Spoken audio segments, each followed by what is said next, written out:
ഇങ്ങനെയാണ്. Name any one of method used for the estimation of nitrogen which present in organic compound. Organic കോമ്പൗണ്ടിലെ nitrogen present ആവുന്നതിനെ തിരിച്ചറിയാനുള്ള estimate ചെയ്യാനുള്ള രണ്ട് മെത്തേഡുകളുണ്ട്. Okay, അപ്പൊ നിങ്ങൾ മനസ്സിലാക്കി വെക്കുക. അനാലിസിസ് എന്ന് പറയുന്ന ഒരു സെക്ഷൻ ഈ ചാപ്റ്റർ ഉണ്ട് അല്ലെ. അനാലിസിസ് രണ്ടെണ്ണം ഉണ്ട്. ഒന്ന് ക്വാളിറ്റേറ്റീവ് അനാലിസിസ് ഉണ്ട്, ക്വാളിറ്റേറ്റീവ് അനാലിസും മറ്റൊന്ന് ക്വാണ്ടിറ്റേറ്റീവ് അനാലിസും ഉണ്ട്. ഒന്ന് തിരിച്ചറിയുന്നതും ഒന്ന് അളന്നെടുക്കുന്നതുണ്ട്. അഥവാ ഒന്ന് ഡിറ്റക്ഷൻ ആണ്. ക്വാളിറ്റേറ്റീവ് എന്ന് പറയുന്നത് എന്താണ്? ഡിറ്റക്ഷൻ. ക്വാണ്ടിറ്റേറ്റീവ് എന്ന് പറയുന്നത് എസ്റ്റിമേഷൻ ആണ്. ഡിറ്റക്ഷൻ ഉണ്ട്, എസ്റ്റിമേഷൻ ഉണ്ട്. ഓക്കെ, അതിൽ ഡിറ്റക്ഷന് വേണ്ടി നൈട്രജന് വേണ്ടി ഉപയോഗിക്കുന്നത് നമുക്ക് ഇനി വരുന്ന ക്വസ്റ്റ്യനിൽ ഡിസ്കസ് ചെയ്യാറുണ്ട്. ഡിറ്റക്ഷന് വേണ്ടി ഉപയോഗിക്കുന്നത് ലസൈൻസ് ടെസ്റ്റ് ആണ്. ലസൈൻസ് ടെസ്റ്റ് ആണ് നൈട്രജന് വേണ്ടി ഉപയോഗിക്കുന്നത്. എസ്റ്റിമേഷന് വേണ്ടി നൈട്രജന് രണ്ട് മെത്തേഡുകൾ പറയുന്നുണ്ട്, രണ്ട് ഇമ്പോർട്ടന്റ് മെത്തേഡുകൾ. ഒന്ന് ഡ്യൂമാസ് മെത്തേഡ്, അത് ഉണ്ട്. വേറൊന്നാണ് Kjeldahl method. Dumas method and Kjeldahl method. So നമ്മളോട് പേരുകൾ മെൻഷൻ ചെയ്യാനേ പറഞ്ഞിട്ടുള്ളൂ. സോ പേരുകൾ വരുന്നത് ഡ്യൂമാസ് മെത്തേഡും ജെൽദാസ് മെത്തേഡും. മെത്തേഡ് എക്സ്പ്ലെയിൻ ചെയ്യാനായിട്ട് എന്ത് ചെയ്തിട്ടില്ല, പറഞ്ഞിട്ടില്ല. സോ രണ്ട് മെത്തേഡുകൾ Dumas method and Kjeldahl method.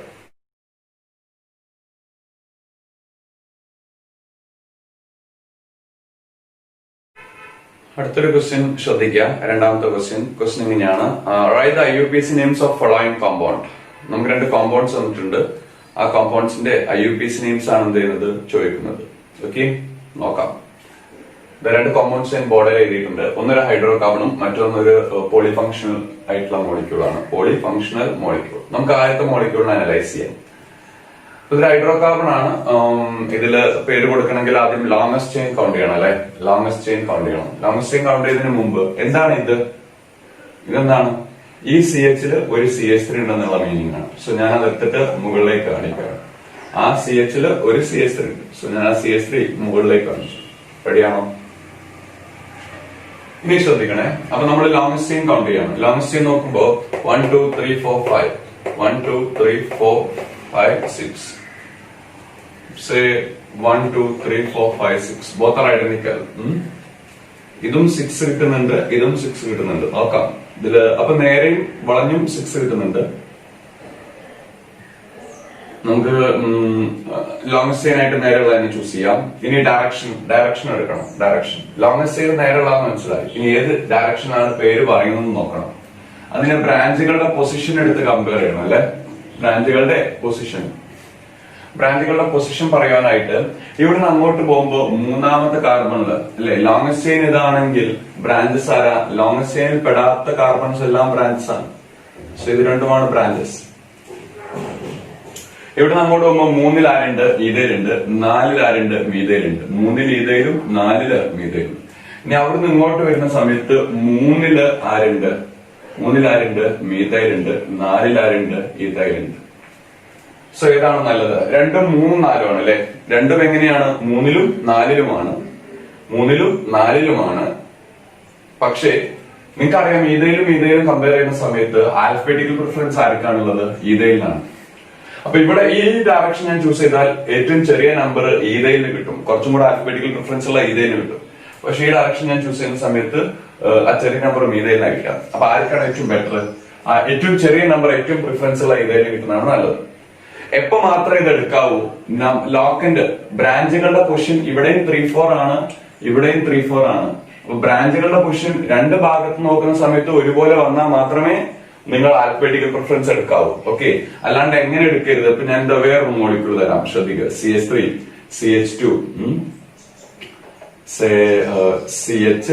CH2 CH3 ready. ഇതേപോലെ തന്നെ ഇതുവരെ ഇവിടെ ഇതേപോലെ തന്നെയാണ് വരുന്നത്. ഇനി ഇവിടെ CH2 ഇട്ടിട്ട് ഞാൻ അടുത്തതിൽ കൊണ്ടുപോയി CH3 ഇട്ടു. അടുത്തതിൽ കൊണ്ടുപോയി CH3 ഇട്ടു. ഇവിടെ ഉള്ള മീതയിൽ ഞാൻ ഇങ്ങോട്ട് ഫിറ്റ് ചെയ്തു. ചേഞ്ച് മനസ്സിലായില്ലേ? ഇതിനെ പേര് കൊടുക്കുന്ന സമയത്ത് എങ്ങനെ പേര് കൊടുക്കുക? ഇവിടുന്ന് അങ്ങോട്ട് പോകുന്ന സമയത്ത് 1-ലും 2-ലും ഏതാ ബ്രാഞ്ചസ് എന്നാണ്. സ്ട്രൈറ്റ് ആണ് ലോങ്സ്റ്റ് ചെയിൻ. 3 ഒരു ബ്രാഞ്ച് ഉണ്ട്. സേ 3 കഴിഞ്ഞ് 4 5 5 ഒരു ബ്രാഞ്ച് ഉണ്ട്. 3 5 ആണ് ഇവിടുന്ന് അങ്ങോട്ട് പോകുന്ന നമ്പർ. അവിടുന്ന് ഇങ്ങോട്ട് വരുന്ന സമയത്തോ 2 ഒരു ബ്രാഞ്ച് ഉണ്ട്. പിന്നെ 2 3 4 ഒരു ബ്രാഞ്ച് ഉണ്ട്. അപ്പോ സംഗതി ഇവിടെ 3 ഈതയിലാണ്. റെഡി? ഇവിടെ 2 ആരാ? മീതയിലാണ്. 4 ഈതയിൽ. ഇവിടെ 4 ആരാ? ഈതയിൽ. ഇവിടെ 3 ആരാ? ഈതയിൽ. എന്ന് വിചാരിച്ചിട്ട് ഇതാണോ ഡയറക്ഷൻ എടുക്കേണ്ടത്? ഇതാണോ എടുക്കേണ്ടത്? അല്ല. ആദ്യം നിങ്ങൾ നോക്കേണ്ടത് ലോക്കൻഡിന്റെ പൊസിഷനാണ്. ഇവിടെ 3 5 ആണ് ബ്രാഞ്ചിന്റെ പൊസിഷൻ. ഇവിടെ 2 4 ആണ്. ഇവിടെ 3 5 അവിടെ 2 4. ഏതാണ് ഏറ്റവും ചെറിയ ബ്രാഞ്ചിന്റെ പൊസിഷൻ വരുന്നത്? ഇതാണ്. ഓക്കെ, ആദ്യത്തെ ബ്രാഞ്ച് നോക്കുക. ഈ ഡയറക്ഷനിലായത്തെ ബ്രാഞ്ച് 2, ഈ ഡയറക്ഷനിലായത്തെ ബ്രാഞ്ച് 3. അതിൽ ഏതാണോ ചെറിയ നമ്പർ വരുന്നത് അതാണ് നിങ്ങളുടെ ഡയറക്ഷൻ. അപ്പൊ ഈ ഡയറക്ഷനിലായത്തെ ബ്രാഞ്ച് 3, ആ ഡയറക്ഷനിലായത്തെ ബ്രാഞ്ച് 2 വരുന്നുണ്ട്. ചെറിയ നമ്പർ 2 ആണ്. So 2 is your direction. റെഡിയാണോ? അപ്പൊ ഇവിടെ എങ്ങനെ പേര് പറയേണ്ടത്? ഇവിടെ നമ്പർ ചെയ്യേണ്ടത് ഇത് 1, ഇത് 2, ഇത് 3, ഇത് 4, ഇത് 5, ഇത് 6. ഇങ്ങോട്ടാണ് ഡയറക്ഷൻ. അന്ന് ആ ക്വസ്റ്റ്യൻ അല്ല മുകളിലുള്ള ക്വസ്റ്റ്യൻ. മുകളിലുള്ള ക്വസ്റ്റ്യൻ നോക്കുമ്പോൾ രണ്ടും ഇവിടെയും 3 4 ആണ്, ഇവിടെയും 3 4 ആണ്. റെഡി? അപ്പൊ ഏത് ഡയറക്ഷൻ എടുക്കണം? ഇവിടെ അങ്ങോട്ടുള്ള ഡയറക്ഷൻ എടുക്കണം. കാരണം ആ 3 എങ്ങനെ കൊടുത്താലും 3ലും 4ലാണ്. എങ്കിൽ ആ 3ല് മോർ ബെറ്റർ ആയിട്ടുള്ള ഇത് കിട്ടട്ടെ എന്നുള്ള രീതിയിലാണ് നമ്മൾ കൗണ്ട് ചെയ്യുക. So this is 1, this is 2, this is 3, this is 4 5 6. Okay, അപ്പൊ ഇതിന്റെ പേര് നമ്മൾ എങ്ങനെ പറയാം? എന്നിട്ട് ടോട്ടൽ 6 കാവണുള്ളത്. 6 കാവണാകുമ്പോ നമ്മൾ എങ്ങനെ പേര് പറയാ? ഹെക്സൈൻ എന്ന് പറയും അല്ലെ? 6 കാവണാകുമ്പോ ഹെക്സൈൻ. ആ ഹെക്സൈന്റെ 3 ഈതയിലും 4 ഈതയിലും ഉള്ളത്. സോ പേര് എഴുതുന്ന രൂപമൊക്കെ നിങ്ങൾക്ക് അറിയാം. ഞാൻ സ്പേസ് ഇല്ലാത്തതുകൊണ്ടാണ് ഇങ്ങനെ എഴുതുന്നത്. 3 ഈതയില് ഹൈഫൺ 4 ഈതയിലും. അപ്പൊ ഇതാണ് ആ മോളിക്യൂളിന്റെ പേര്. ഞാൻ താഴെ തന്ന മോളിക്യൂളിന്റെ പേരെന്താ? ഇതാണ് ഡയറക്ഷൻ. അപ്പോഴും ഈ മോളിക്യൂൾ ആര് തന്നെയാണ്? ഹെക്സൈൻ തന്നെയാണ്. ഇങ്ങോട്ടാണ് ഡയറക്ഷൻ. ഈ മോളിക്യൂളും ഹെക്സൈൻ തന്നെയാണ്. ഈ മോളിക്യൂൾ ഹെക്സൈൻ ആണെന്നുള്ളൊരു പുറമെ വേറെ പ്രത്യേകത എന്താണെന്ന് വെച്ച് കഴിഞ്ഞാല് 2 ഈതയിലും 4 ഈതയിലും ആണുള്ളത്. ഓക്കെ, അപ്പൊ വലിയ നമ്പർ ഈതയിലൊക്കെ തന്നെയാണ്. കാരണം ബ്രാഞ്ചിന്റെ പൊസിഷൻ നോക്കുമ്പോൾ ഏറ്റവും ചെറിയ സെറ്റിലാണ് നമ്മൾ പറയുന്നത്. നമ്മൾ 2 4 പറയുന്നത്, 3 5 പക്ഷെ പേര് പറയുമ്പോൾ ആദ്യം ആരെ തന്നെ പറയണം? ഈതയിൽ തന്നെ പറയണം.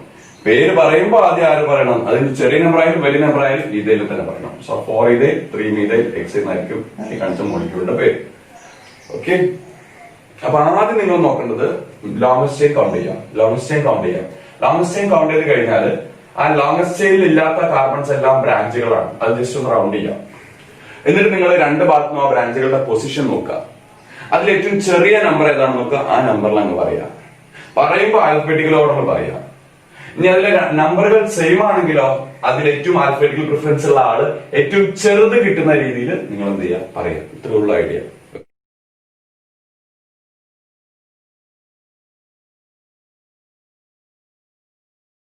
അപ്പൊ താഴെയുള്ള ക്വസ്റ്റ്യൻ നോക്കൂ. ഇതൊരു പോളി ഫംഗ്ഷണൽ ആയിട്ടുള്ള മോളിക്യൂൾ ആണല്ലേ? ഒന്നിലധികം ഫംഗ്ഷൻ ഗ്രൂപ്പ് ഉണ്ട്. അപ്പൊ ഈ ഫംഗ്ഷൻ ഗ്രൂപ്പുകളെ കണ്ടാൽ നിങ്ങൾക്ക് തിരിച്ചറിയാത്ത കുറച്ച് ഫംഗ്ഷൻ ഗ്രൂപ്പുകൾ ഉണ്ട്. അത് തിരിച്ചറിയില്ല എന്നല്ല, ബുദ്ധിമുട്ടുണ്ടാവും ചിലപ്പോ. ഇപ്പൊ COOH എന്ന് പറയുന്നത് ആക്ച്വലി എങ്ങനെയാണ്? COOH C double bond OH എന്നാണ് അല്ലെ? അപ്പൊ ഇത് ഈ ബോണ്ട് ലൈനിൽ വരുമ്പോ എങ്ങനെയായിരിക്കുന്നു? ബോണ്ട് ലൈനിൽ വരുമ്പോ ഇങ്ങനെയായിരിക്കും. അത് അവസാനിക്കാം. C double bond OH. ഇതാ വാലൻസിയ. റെഡിയാണോ? ഇപ്പോ CHO എന്ന് പറയുന്നത് എങ്ങനെയാണ്? CHO C double bond H ആണ്. അപ്പൊ ഇതിനെങ്ങനെ കാണിക്കാം? ഇവിടെ H. റെഡി? ഇനി COCl എന്ന് പറയുന്നത് ആസിഡ് ക്ലോറൈഡ്. അതെങ്ങനെയാണ് ഈ COCl? ആക്ച്വലി C ഡബിൾ ബോണ്ടോ Cl ആണ്. അപ്പൊ ഇതിനെങ്ങനെ കാണിക്കുക? ഡബിൾ ബോണ്ടോ, ഇവിടെ Cl. മനസ്സിലായോ? കീറ്റോൺ എങ്ങനെ വരിക? CO. അപ്പുറം ബാലൻസ് കാർബൺ. എന്താണ് ഈ CO? വെറും C ഡബിൾ ബോണ്ടോ. അപ്പൊ കീറ്റോണിന്റെ ബോണ്ട് ലൈൻ എങ്ങനെ ഉണ്ടാകുക? ഡബിൾ ബോണ്ടോ അടുക്കിലുണ്ടാവും.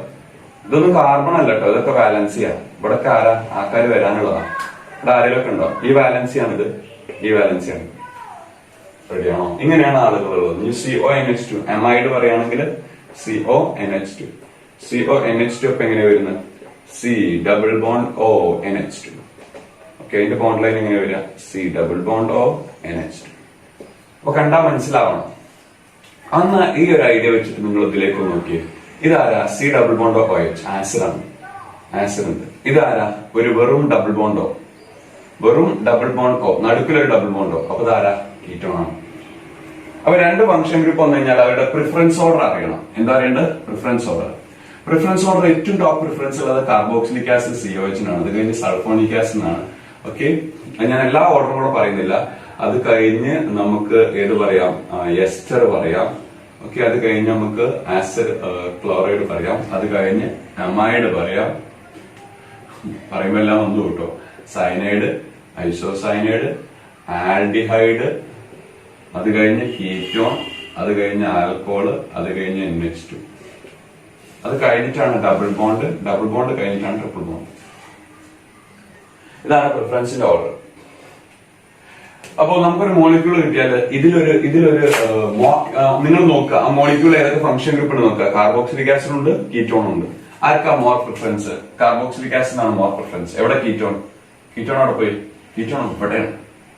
ഓക്കെ, കീറ്റോണിനേക്കാൾ മോർ പ്രിഫറൻസ് ആർക്കാണ് അപ്പോൾ ഉള്ളത്? കാർബോക്സിലിക് ആസിഡ് എന്നുള്ളത്. നല്ല വ്യത്യാസമുണ്ട്. സോ കാർബോക്സിലിക് ആസിഡ് ആണ് പാരന്റ്. റെഡിയാണോ? എങ്കിൽ ആ COOHന്റെ കാർബൺ നമ്പർ 1 ഇടാം. COOHന്റെ കാർബൺ നമ്പർ 1 ഇടാം. അടുത്ത കാർബൺ നമ്പർ 2 ഇടുക, അടുത്ത കാർബൺ നമ്പർ 3 ഇടുക, 4 ഇടുക, 5 ഇടുക, 6 ഇടുക, 7 ഇടുക. അപ്പൊ ഇതൊരു കാർബോക്സിലിക് ആസിഡ് ആണെന്ന് പരിഗണിക്കുക. അപ്പൊ ഇതൊരു ബ്രാഞ്ച് പോലെ ട്രീറ്റ് ചെയ്താൽ മതി. ഇതൊരു കാർബോക്സിലിക് ആസിഡ് ആണ്, ഇതൊരു കീറ്റോൺ അല്ല. അതെങ്ങനെ ഞാൻ മനസ്സിലാക്കിയേ? രണ്ട് ഫംഗ്ഷൻ ഗ്രൂപ്പാണല്ലോ, ഒന്ന് കീറ്റോൺ, ഒന്ന് കാർബോക്സിലിക് ആസിഡ്. അപ്പൊ അവരുടെ പ്രിഫറൻസിന്റെ ഓർഡർ എനിക്കറിയാം. ആ ഓർഡർ വെച്ച് ഞാൻ മനസ്സിലാക്കിയത് കാർബോക്സിലിക് ആസിഡ് ആണ്. എങ്കിലും ഒരു കാർബോക്സിലിക് ആസിഡിന് എങ്ങനെയാണോ പേര് കൊടുക്കുന്നത് അതുപോലെ പേര് കൊടുക്കാം. എങ്ങനെ? കാർബോക്സിലിക് ആസിഡ് COHന്റെ കാർബൺ നമ്പർ 1 ഇടും. അത് നമ്മൾ മാക്സിമം ചെയിനിലേക്ക് ഇങ്ങനെ എണ്ണിക്കും. സോ ഞാനിത് 1 ഇട്ടു, 2, 3, 4, 5, 6, 7 വരെ പോയി. അപ്പൊ 7 വരെ പോകുമ്പോൾ ഞാൻ ഈ മോളിക്യൂളിന് എങ്ങനെ പേര് പറയാ? സാധാരണഗതിയിൽ നമ്മൾ എങ്ങനെ പേര് പറയാ? ഒരു 7 കാർബണുള്ള കാർബോക്സിലിക് ആസിഡ് നമ്മളെ ഹെപ്റ്റനോയിക് ആസിഡ് എന്നാ പറയാ. ഞാനും അതിനെ ഹെപ്റ്റനോയിക് ആസിഡ് എന്ന് വിളിച്ചു. ഇനി ഞാൻ ഈ കീറ്റോണിനെ പറയാൻ വേണ്ടത്. ആ കീറ്റോണിനെ ഹെപ്റ്റനോയിക് ആസിഡ് എന്ന് പറഞ്ഞ് അവസാനിപ്പിച്ചു. സഫിക്സ് ഞാൻ എക്സനോയിക് ആസിഡ് എന്ന് പറഞ്ഞു. നിങ്ങൾ മനസ്സിലാക്കി വെക്കുക, ഇതില് പ്രിഫറൻസ് കൂടിയ ആള് ഏറ്റവും പ്രിഫറൻസിന്റെ ഓർഡർ അല്ലത്. പ്രിഫറൻസ് കൂടിയ ആളെ അവസാനിക്കുക ചെയ്യുക, സഫിക്സ് ആവുക ചെയ്യുക. പ്രിഫറൻസ് കുറഞ്ഞ ആളെന്താവും? പ്രിഫിക്സ് ആവും, മുന്നിൽ വരും. ഈ കീറ്റോണിന്റെ പ്രത്യേകത, കീറ്റോൺ മുന്നിൽ വരുന്ന സമയത്ത് ഓക്സോ നമ്മൾ പറയാം, കീറ്റോൺ അവസാനിപ്പിക്കുന്ന സമയത്ത് നമ്മൾ ഓൻ എന്നാ പറയാ. ഇതിനെ കുറിച്ചൊക്കെ ധാരണ ഉണ്ടായിരിക്കുമല്ലോ.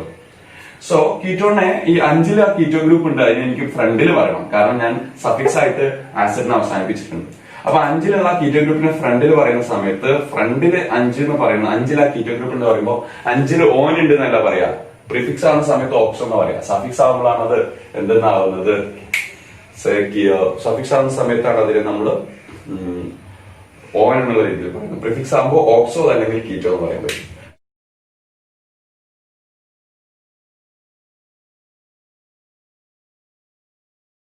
അടുത്ത ക്വസ്റ്റ്യൻ ശ്രദ്ധിക്കുക. ക്വസ്റ്റ്യൻ എങ്ങനെയാണ്? Arrange the following carbocation in the increasing order of stability. Justify your answer on the basis of hyperconjugation. Okay. പിന്നെ ഒരു ക്വസ്റ്റ്യൻ കൂടി ഉണ്ട്. Define homolytic bond fission. ഈ ക്വസ്റ്റ്യൻ ഇപ്പൊ ഞാൻ ചെയ്യുന്നില്ല. ഇതെനിക്ക് അടുത്ത മാർച്ചില് ഹോമോലിറ്റിക്കും ഹെട്രോലിറ്റിക്കും പറയാനുണ്ട്. സോ ഞാൻ ഒരുമിച്ച് അത് ചെയ്യാം. ഇതവിടെ നിന്നോട്ടെ. നമുക്ക് കാർബോക്കേറ്റോന്റെ കേസ് എന്താണെന്നുള്ളതൊന്ന് സംസാരിക്കും. ശ്രദ്ധിക്കണേ. ആദ്യം നിങ്ങൾ ഈ കാർബോക്കേറ്റോന്റെ ഡിഗ്രീസ് മനസ്സിലാക്കി വെക്കുക. സോ ഇതിന് ഞാൻ ഒന്നും കൂടെ ഒന്ന് എഴുതാണ്. CH3 CH2 plus CH3 plus CH3 ആ സിയില് 3 CH3 അല്ലേ? ഒരു കാർബൺ ഉണ്ട്, അതിന് പോസിറ്റീവ് ചാർജ് ഉണ്ട്, അതിൽ 3 CH3. അതല്ലേ അതിന്റെ മീനിങ്? ഇത് ട്വൈസ് ആണ് കേട്ടോ. പിന്നെ CH3 CH2 plus CH plus അതിലൊരു CH3. ഒരു കാർബൺ CH പ്ലസ് ആണ്, അതിൽ 2 CH3 ഉണ്ട്. എന്തായാലും പോസിറ്റീവ് ചാർജ് ഉള്ള കാർബൺ എങ്ങനെ പറഞ്ഞ എന്താണ്? പോസിറ്റീവ് ചാർജ് ഉള്ള കാർബണിൽ ഒരു കാർബൺ ഉള്ളെങ്കിൽ, പോസിറ്റീവ് ചാർജ് ഉള്ള കാർബണിൽ ഒരു കാർബൺ അറ്റാച്ച് ചെയ്തിട്ടുള്ളെങ്കിൽ അതിനെ വിളിക്കുന്ന പേരാണ് പ്രൈമറി കാർബോകാറ്റയോൺ. പോസിറ്റീവ് ചാർജ് ഉള്ള കാർബണിൽ ഒരു കാർബണും ഇല്ലെങ്കിൽ ആ പോസിറ്റീവ് ചാർജ് ഉള്ള ഒറ്റ കാർബണുള്ളൂ, വേറെ കാർബണൊന്നും അതിലില്ല. ഇതാണ് 0 ഡിഗ്രി കാർബോകാറ്റയോൺ അല്ലെങ്കിൽ മീഥൈൽ കാർബോകാറ്റയോൺ എന്ന് പറയും. 0 ഡിഗ്രി കാർബോകാറ്റയോൺ അങ്ങനെ ഒരൊറ്റ ഒരാളേ ഉള്ളൂ, അത് മീഥൈലാണ്.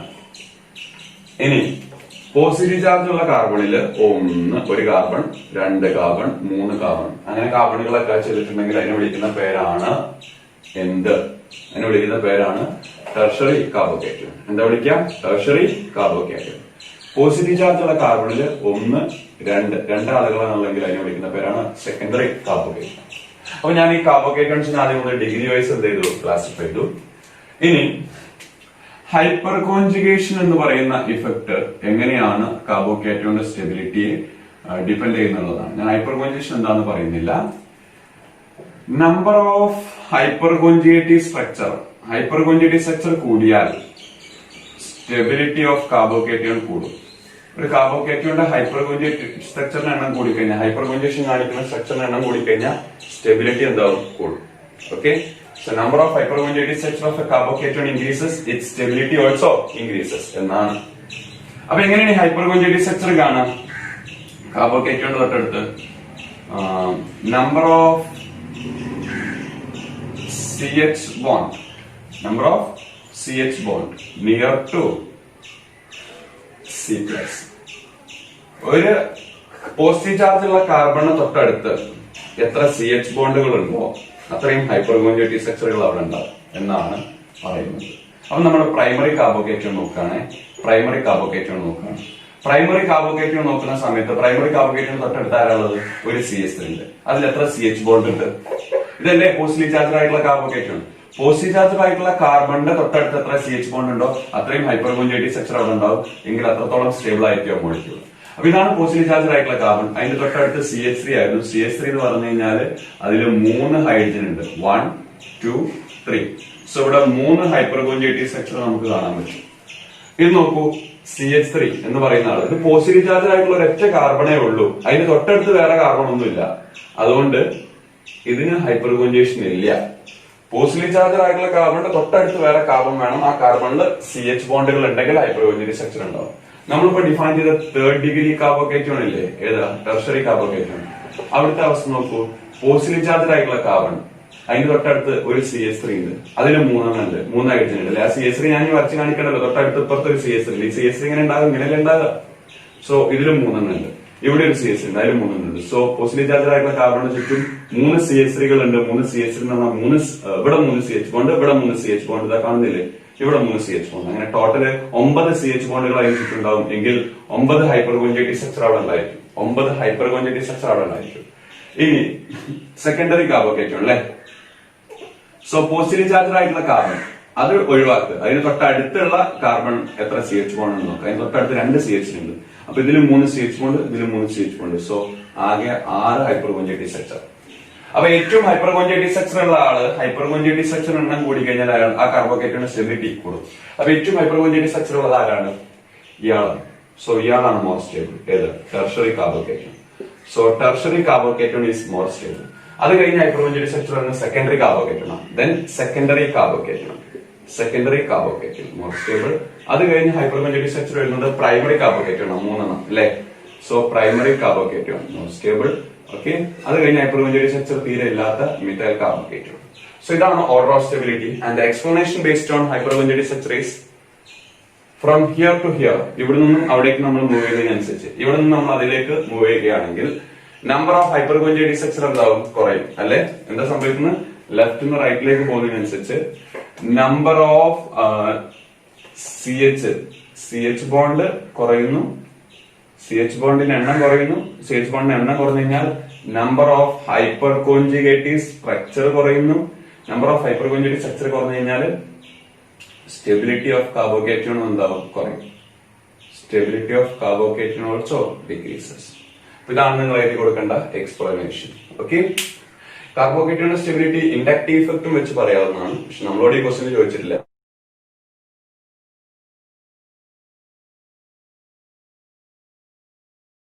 മാർച്ച് 2019 ക്വസ്റ്റ്യൻ ശ്രദ്ധിക്കാം. ഫസ്റ്റ് ക്വസ്റ്റ്യൻ ഇങ്ങനെയാണ്: give the IUPAC name of എന്ന് പറഞ്ഞൊരു മോളിക്യൂൾ വന്നിട്ടുണ്ട്. മോളിക്യൂൾ ആൻഡ് ബോർഡിൽ കാണിച്ചിട്ടുണ്ട്. സോ ഒരു സൈക്ലിക് മോളിക്യൂൾ, ഇതിന്റെ IUPAC നെയിം എന്ത് ചെയ്യണം? പറയണം. സൈക്ലിക് മോളിക്യൂൾ ആകുമ്പോൾ പിന്നെ ചെയിൻ കൗണ്ട് ചെയ്ത് അടങ്ങാറാവൊന്നും വേണ്ട. പാരന്റ് ചെയിന് ആ സൈക്ലിക് റിംഗ് ആയിരിക്കും അല്ലെ. അല്ലാത്ത കേസ് ഉണ്ട്, അല്ലാത്ത കേസ് ഒന്നും ഇപ്പൊ നമ്മളോട് ചോദിക്കില്ല. സോ സൈക്ലിക് റിംഗ് സൈക്ലോഹെക്സൈൻ ആണ് ആ പാരന്റ് ചെയിൻ അല്ലെ. അപ്പൊ അതിന് ഡൗട്ട് ഇല്ല. ഈ മോളിക്യൂൾ ഞാൻ അവസാനിപ്പിക്കേണ്ടത് എങ്ങനെയാണ്? സൈക്ലോഹെക്സൈൻ. അപ്പൊ എന്റെ ബ്രാഞ്ചസ് ആരാ? ഒരു മീഥൈല്, ഒരു ഈഥൈല്. അപ്പൊ ഒരു ഈഥൈല് 2 മീഥൈലുണ്ട്. ഇനി അതിന്റെ പൊസിഷൻ ആണ് എടുക്കേണ്ടത് അല്ലെ. പൊസിഷൻ എടുക്കാൻ വേണ്ടിയിട്ട് ഞാൻ ഈ മോളിക്യൂൾ നല്ല രീതിയിൽ ഒന്ന് അനലൈസ് ചെയ്യാണ്. രണ്ട് രീതിയിൽ ആളുകൾ ഇതിനെ ചിന്തിച്ചേക്കാം. അതിൽ തെറ്റായ ഒരു രീതിയാണ് ഏറ്റവും ആദ്യം എന്ത് ചെയ്യുക, ചിന്തിക്കാം. തെറ്റായ രീതി എന്ന് പറഞ്ഞു കഴിഞ്ഞാൽ പല ആളുകളും ഈതയിലിനെ കാണുമ്പോൾ ഓടിച്ചെന്ന് ഈതയിലിന് 1 കൊടുക്കും. ഈതയിലും ഉണ്ട്, ഈതയിലല്ലേ പ്രിഫറൻസ്, ഈതയിലിന് 1 കൊടുക്കും, ഇത് 2 കൊടുക്കും, ഇത് 3 കൊടുക്കും. എന്നിട്ട് അയാൾ പറയും 1 ഈതയിലുണ്ട്, 3 2 ഈതയിലുണ്ട്. എങ്ങനെ പറയാ, 1 ഈതയിലുണ്ട്, 3 2 മീതയിലുണ്ട് എന്നുള്ള നിലയിൽ പേര് പറയും. 1 ഈതയിൽ 3 ഡൈമീതയിൽ സൈക്ലോഹെക്സൈൻ എന്നുള്ള രീതിയിൽ അവര് പേര് പറയാറുണ്ട്. പക്ഷെ അത് തെറ്റാ. ഇങ്ങനെയല്ല നമ്പർ കൊടുക്കുന്നത്. ഇങ്ങനെ നമ്പർ കൊടുക്കുന്ന സമയത്ത് ഈതയിലിന് 1 കൊടുത്തു കഴിഞ്ഞാൽ ആ ബ്രാഞ്ചുകൾ വന്നത് എങ്ങനെയാ, 1 3 2 ഉണ്ട്. എന്നാ ഞാൻ നമ്പർ കൊടുക്കുന്നത് ഇതാണ് 1 എങ്കിലോ, മീതയിലുള്ള ഈ കാർബണാണ് 1 എങ്കിലോ, ഇത് 2 ഇത് 3 റെഡിയാണ്. അപ്പൊ ബ്രാഞ്ചിന്റെ പൊസിഷൻ വന്നത് എങ്ങനെ, 1 വീണ്ടും 1 3 ഞാൻ നിങ്ങളോട് പറഞ്ഞു, നമ്മള് ബ്രാഞ്ചസിനെ പറയേണ്ടത് ഏറ്റവും ചെറിയ ലോക്ക് ആൻഡ് ക്വസ്റ്റ്യൻ അല്ല. നമ്മള് നേരത്തെ 2019 ഇംപ്രൂവ്മെന്റിന്റെ ക്വസ്റ്റ്യൻ കണ്ടല്ലോ, 133 ആണോ 113 എടുക്കേണ്ടത് വെച്ച് കഴിഞ്ഞാൽ 113 എടുക്കേണ്ടത്. അപ്പൊ ഈ മോളിക്യൂളിന്റെ പേര് ആക്ച്വലി 113 ആണെങ്കിൽ പോലും ആദ്യം പറയേണ്ടത്, പേര് പറയുമ്പോൾ ആദ്യം പറയേണ്ടത് ഈതയിലല്ല. അപ്പൊ 3 ആരുണ്ട്, ഈതയിലുണ്ട്. 1 2 മീഥൈലുണ്ട്. Parent is always the same, cyclohexane. അപ്പൊ ഇങ്ങനെയാണ് ഈ മോളിക്യൂളിനെ പേര് പറയുന്നത്. ഓക്കെ, സപ്പോസ് 2 ബ്രാഞ്ച് ഉള്ളെങ്കിലോ, ഇവിടെ ഒരു മീതയിലും ഇവിടെ ഒരു ഈതയിലും, അപ്പൊ പ്രശ്നമില്ല. 2 ബ്രാഞ്ച് ഉള്ളെങ്കിൽ ഇത് 1 ഇട്ടാ ഇത് 3 ആവും, അല്ലെങ്കിൽ ഇത് 1 ഇട്ടാ ഇത് 3 ആവും. സോ എല്ലാം 1-3 വരുള്ളൂ. 2 ബ്രാഞ്ച് ഉള്ളെങ്കിൽ 1 ഇട്ടാ അതിന്റെ റിലേറ്റീവ് ഐറ്റം എടുത്ത് വരുള്ളൂ. അപ്പോ 1-3 വരുള്ളൂ. അപ്പൊ നിങ്ങൾ ഏത് 1 ഇട്ടോ, ഈതയിലും 1 ഇട്ടോ, പ്രശ്നമില്ല. പക്ഷെ 3 ബ്രാഞ്ചസ് ഒക്കെ ഉണ്ടെങ്കിൽ ഒന്നും എന്ത് ചെയ്യണം, ശ്രദ്ധിക്കണം. സോ എല്ലാ ആളുകളും യൂഷ്വലി എഴുതുന്നത് ഈ പേരാണ്. ഈതയിലിനെ കണ്ട ആദ്യം ഈതയിൽ 1 കൊടുത്തത്. അതുകൊണ്ട് തന്നെയാണ് ആ ക്വസ്റ്റൻ അവർ ഇൻസെർട്ട് ചെയ്തിട്ടുള്ളത്. പക്ഷെ റിയൽ നെയിം എന്ന് പറയുന്നത് ഇതാണ്. ചെറിയ ബ്രാഞ്ചിന്റെ പൊസിഷനിൽ വേണം നിങ്ങൾ ബ്രാഞ്ചിനെ എന്ത് ചെയ്യാനായിട്ട് പറയാനായിട്ട്. ബ്രാഞ്ചിന്റെ പൊസിഷൻ സെയിം ആണെങ്കിൽ ആൽഫബറ്റിക്കൽ പ്രിഫറൻസ് എടുക്കാം. ഞാൻ പാർട്ട് മുമ്പത്തെ ഇംപ്രൂവ്മെന്റിൽ തന്നെ പറഞ്ഞിട്ടുണ്ടായിരുന്നു 2019. അത് തന്നെയാണ് ഇവിടെ ഐഡിയ. പക്ഷെ സൈക്കിൾ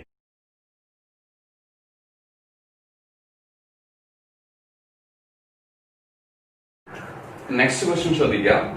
ക്വസ്റ്റ്യൻ ഇങ്ങനെയാണ്, differentiate homolytic cleavage from heterolytic cleavage of covalent bond. നേരത്തെ ഞാൻ നേരത്തെ ഇയറിൽ പറഞ്ഞിരുന്നു എന്ത്, ഈ രണ്ടും ഡിസ്കസ് ചെയ്യാനുള്ളതുകൊണ്ട് ഞാൻ അവിടെ ഹോമോലിസ് ഒഴിവാക്കിയിരുന്നു അല്ലെ. സോ ഹോമോലിറ്റിക് ക്ലീവേജ് അഥവാ ഹോമോലിറ്റിക് ബോണ്ട് ഫിഷൻ അഥവാ ഹോമോലിസിസ് എന്നൊക്കെ പറയും. അതും ഇവിടെ പറയാനുണ്ട്. ഇവിടെ ഹെട്രോലിറ്റിക് ക്ലീവേജ്. ഓക്കെ, സ്ഥിരമായിട്ട് ചോദിക്കാറുള്ള അല്ലെങ്കിൽ നിങ്ങൾ അറിഞ്ഞിരിക്കേണ്ട ഒരു കോൺസെപ്റ്റ് ആണ്. നമുക്ക് ഇതിനൊന്ന് കമ്പയർ ചെയ്യാം കേട്ടോ, ശ്രദ്ധിക്കണേ. ഹോമോലിറ്റിക് ക്ലീവേജ് സംഭവിക്കുക അതൊരു സിമെട്രിക് ബോണ്ട് ക്ലീവേജ് ആണ്. സിമെട്രിക് ബോണ്ട് ക്ലീവേജ് ആണ്, ഒരുപോലെയുള്ള ബോണ്ട് ക്ലീവേജ് ആണ് ബിറ്റ്വീൻ 2 സിമിലർ ആറ്റം. ഏതാണ്ട് ഒരുപോലെയുള്ള 2 ആറ്റംസ് തമ്മിലുള്ള അഥവാ ഇലക്ട്രോനെഗറ്റിവിറ്റി ഒരുപോലെ വരുന്ന ആറ്റംസ് തമ്മിലുള്ള ബോണ്ട് ക്ലീവേജ് ആണ് എന്ത്, ഹോമോലിസിസ് എന്ന് പറയുന്നത്. എന്നാൽ ഇവിടെ വരുന്നത് അൺസിമെട്രിക് ബോണ്ട് ക്ലീവേജ് ആണ്. അൺസിമെട്രിക് ബോണ്ട് ക്ലീവേജ് ഒരു സിമെട്രിക് ഫാഷനിലല്ല നടക്കുന്നത്. ബിറ്റ്വീൻ 2 ഡിസിമിലർ ആറ്റം അഥവാ ഇലക്ട്രോൺ നെഗറ്റിവിറ്റി നല്ല ഡിഫറൻസ് ഉള്ള ആളുകൾ തമ്മിൽ നടക്കുന്ന ബോണ്ട് ക്ലീവേജ് ആണ് ഹെട്രോലിറ്റിക് ഫിഷൻ. ഓക്കെ, ഇവിടെയുള്ള പ്രത്യേകത each atom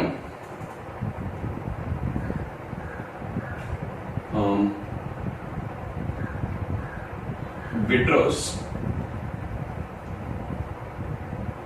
their own electron. ഇപ്പൊ ഒരു കോവാലന്റ് ബോണ്ട് ഉണ്ടാവുക, എങ്ങനെയാണ്, 2 ആറ്റംസ് തമ്മിൽ ഷെയർ ചെയ്തിട്ടല്ലേ. ആ ഷെയർ ചെയ്തത് അവരവര് തുല്യമായിട്ട് പങ്കിട്ടെടുക്കും. എവിടെ, ഹോമോലിസിസ് തുല്യമായിട്ട് പങ്കിട്ടെടുക്കും. നോക്കൂ, എയും എയും തമ്മിൽ ഹോമോലിസിസ് ആണ് സംഭവിക്കുന്നതെങ്കിൽ, എന്താണെങ്കിൽ ഹോമോലിസിസ് ആണ് സംഭവിച്ചതെങ്കിൽ ഈ ഇലക്ട്രോൺ എ കൊടുത്തത്, ഈ ഇലക്ട്രോൺ ഈ എ കൊടുത്തത്, ഇതിങ്ങനെ ക്ലീവ് ചെയ്തിട്ട് ഇത് ഇയാൾ എടുക്കും. ഹാഫ് എഡഡ് ആരോ ഉപയോഗിച്ച് റെപ്രസെന്റ് ചെയ്യും. അങ്ങനെ എക്ക് ഒരു ഇലക്ട്രോൺ കിട്ടും, എ ഡോട്ട് എന്നാവും. മറ്റേ എക്ക് ഒരു ഇലക്ട്രോൺ കിട്ടും, അയാൾ എ ഡോട്ട് എന്നാവും. അങ്ങനെ ഫ്രീ റാഡിക്കൽ ഒക്കെയാണ് ഉണ്ടാവുക എന്നൊക്കെ പറയാം. ആരുണ്ടാവുക, ഫ്രീ റാഡിക്കൽ. ഓക്കെ, എന്നാൽ അവിടെ എങ്ങനെയാണ്, തുല്യമായി പങ്കിട്ടെടുക്കുകയാണ് ചെയ്യുക? അല്ല, ഇലക്ട്രോൺ പെയർ, അതായത് 2 electron pair completely taken by 1 atom. ഒരു ആറ്റം പൂർണ്ണമായും ഇലക്ട്രോൺ പെയറിനെ അങ്ങ് എടുക്കും. ഇപ്പൊ എയും ബിയും തമ്മിൽ എന്താണ് ഒരു കോവാലന്റ് ബോണ്ട് ഉണ്ട്. ബി മോർ ഇലക്ട്രോൺ നെഗറ്റീവ് ആണ് എയേക്കാൾ ഇലക്ട്രോണോട് താല്പര്യമുള്ള ബിക്കാണെന്ന്.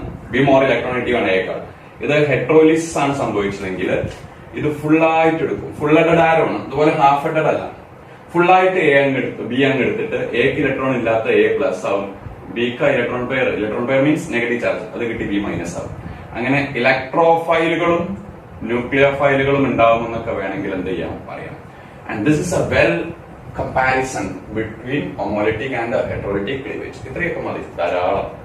നിങ്ങളോട് ചോദിച്ചാൽ എത്രയാണോ മാർക്ക് അത് നിങ്ങൾക്ക് കിട്ടുന്നതായിരിക്കും. 2 മാർക്കിനാണ് ചോദിച്ചത്.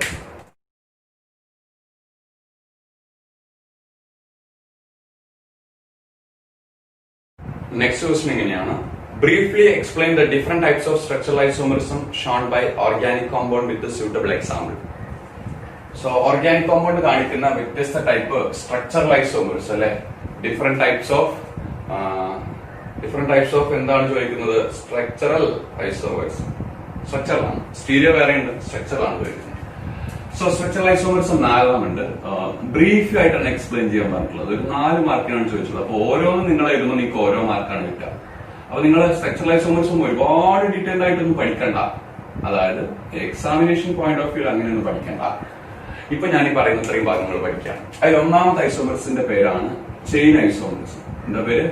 Chain isomers. ഓക്കെ, എങ്ങനെയാ ഫോം ചെയ്യുന്നത്? Formed due to the changing parent chain.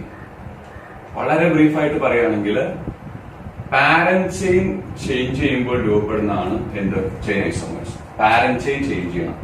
Four example, നമുക്ക് ബ്യൂട്ടൈൻ ഉണ്ട്, 2-methyl പ്രൊപ്പൈൻ ഉണ്ട്. ഇതാരാ? ബ്യൂട്ടൈൻ. ഇതാരാ? 2-methyl propyne. 2-methyl propyne. രണ്ടിന്റെ ഫോർമുല നിങ്ങൾ നോക്കൂ. രണ്ടിന്റെ ഫോർമുല C4H10 ആണ്. പക്ഷെ ഇവിടുത്തെ പാരന്റ് ബ്യൂട്ടാണ്, ഇവിടുത്തെ പാരന്റ് പ്രൊപ്പാണ്. അപ്പൊ പാരന്റ് മാറി. ഇതിലിവരാരാ? Chain isomer. വേറൊരു എക്സാമ്പിൾ ഉണ്ട്, ശ്രദ്ധിക്കൂ. ഇവിടെ അന്വേഷിച്ചു ഞാൻ ബോണ്ട് ലൈനിൽ കാണിക്കുന്നുള്ളൂ കേട്ടോ, സ്ഥലപരിമിതി മൂലം. ഇവിടെ ഒരു അന്വേഷിച്ചു. ഇതിന്റെ പേര് പറയുന്ന സമയത്ത് 1, 2, 3, 4 ബ്യൂട്ടാൻ അമീൻ. ഇതിന്റെ പേര് പറയുന്ന സമയത്ത് ഇത് 1, ഇത് 2, ഇത് 3 2-methyl പ്രൊപ്പാനമീൻ. ഞാൻ 2 എക്സാമ്പിൾ തന്നുള്ളൂ. നിങ്ങളൊരു എക്സാമ്പിൾ പഠിച്ചാൽ മതി കേട്ടോ. ഡെഫിനിഷൻ ഒരു എക്സാമ്പിൾ ഇനഫ്. 1 മാർക്കാണ് ഇതിന് കിട്ടുക. എത്ര എഴുതിയാൽ മതി. ഇപ്പൊ രണ്ടും അമീൻ തന്നെയാണ്. ഇതിന് രണ്ടിന്റെ ഫോർമുല C4H11 H11N എന്നൊക്കെ തന്നെ ആയിരിക്കും. കൗണ്ട് ചെയ്താൽ മതി നിങ്ങൾ. കണ്ടൻസിലേക്ക് വെച്ച് കൗണ്ട് ചെയ്താൽ മതി. ഇത് ബ്യൂട്ടും ഇതാരാണ്? പ്രൊപ്പുമാണ്. ചെയിൻ ആണ് മാറിയിട്ടുള്ളത്. സെക്കൻഡ് ഐസോമേഴ്സിന്റെ പേരാണ് position isomers. Position isomers due to changing. ഇതെങ്ങനെ ഉണ്ടാവുന്നത്? Due to changing position of unsaturation. ആരാ? ഡബിൾ ബോണ്ട് അല്ലെങ്കിൽ ഫങ്ഷണൽ ഗ്രൂപ്പ്. ഒന്നുകിൽ അൺസാച്ചുറേഷൻ അല്ലെങ്കിൽ ഫങ്ഷൻ ഗ്രൂപ്പ് ചേഞ്ച് ചെയ്യണം. ഫോർ എക്സാമ്പിൾ നോക്കൂ, ആൽക്കീൻ. ഇത് ബ്യൂട്ട് 1 അല്ലെ? ഇത് ബ്യൂട്ട് 2 ആണോ? ബ്യൂട്ട് 1 ആൻഡ് ബ്യൂട്ട് 2. ചെയിൻ മാറിയില്ല, 2 ബ്യൂട്ടാ, പക്ഷെ പൊസിഷൻ മാറി. ഓക്കെ, നോക്കൂ.